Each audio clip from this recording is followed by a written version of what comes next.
Kui eelmise näite puhul oli tundmatuks logaritmitav, siis selle näite puhul on tundmatuks logaritmi alus.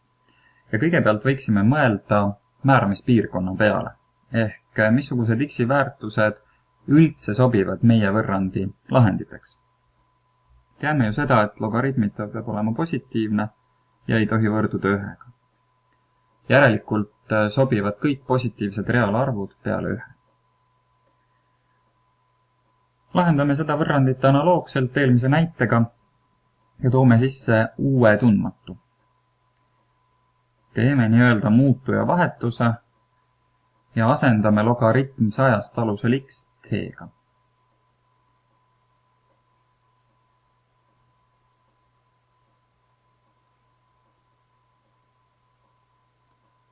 No nüüd tekkis meil kuupvõrrand. Aga selle lahendamine ei ole väga keeruline, sest vasakul poolel on võimalik tuua t-sulgud ette. Me saame vasakut poolt tegurdada. Kuna paremal poolel võrdusmärki on 0, siis tekib soodne olukord. Vasakul on korrutis, paremal on 0. Korrutis saab olla 0 siis, kui vähemalt üks teguritest on 0. Üks t-väärtus on siis kindlasti 0.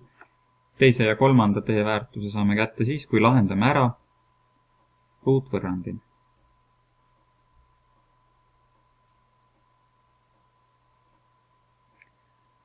No nad tulevad 3 ja -2.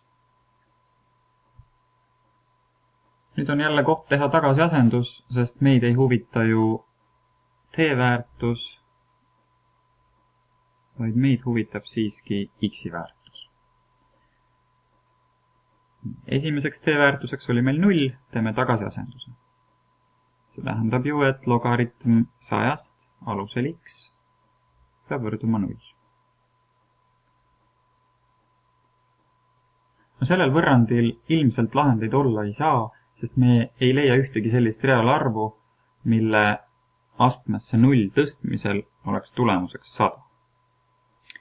Mis tahes reaalarv astmes 0 peale 0 enda on ju võrdne 1-ga. Järelikult sellel võrrandil lahendeid pole.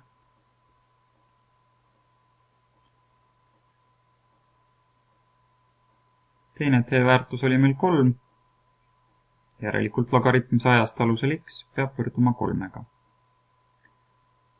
Ja siit saame, et x kuubis peab võrduma 100. Ehk x ise on siis kuupjuur 100.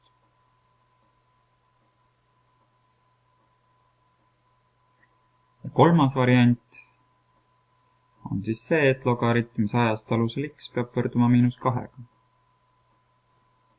See tähendab seda, et x astmes -2 on 100. Ehk 1 jagatud x ruuduga peab võrduma 100-ga.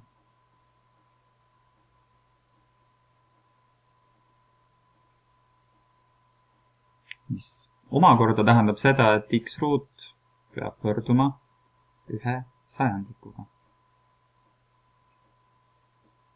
Ja saame siit, et x on siis pluss-miinus ruutjuur 1/100.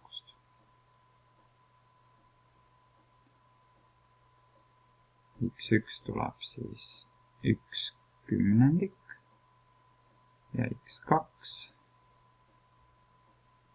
miinus 1/10. No kui me nüüd pöördume tagasi oma algse võrrandi määramispiirkonna juurde, siis me näeme, et tegelikult üks meie leitud x-i väärtustest algse võrrandi lahendiks kindlasti ei sobi ja see on -1/10. Sest negatiivsed väärtused lahenditeks antud juhul ei sobi. See on võõrlahend. 1/10 ja kuupjuur 100 on aga positiivsed reaalarvud, nii et need antud juhul vaadeldava võrrandi määramispiirkonda kuuluvad, nii et nad peaksid lahenditeks sobima. Kirjalik kontroll nende lahenditega palun teha iseseisvalt.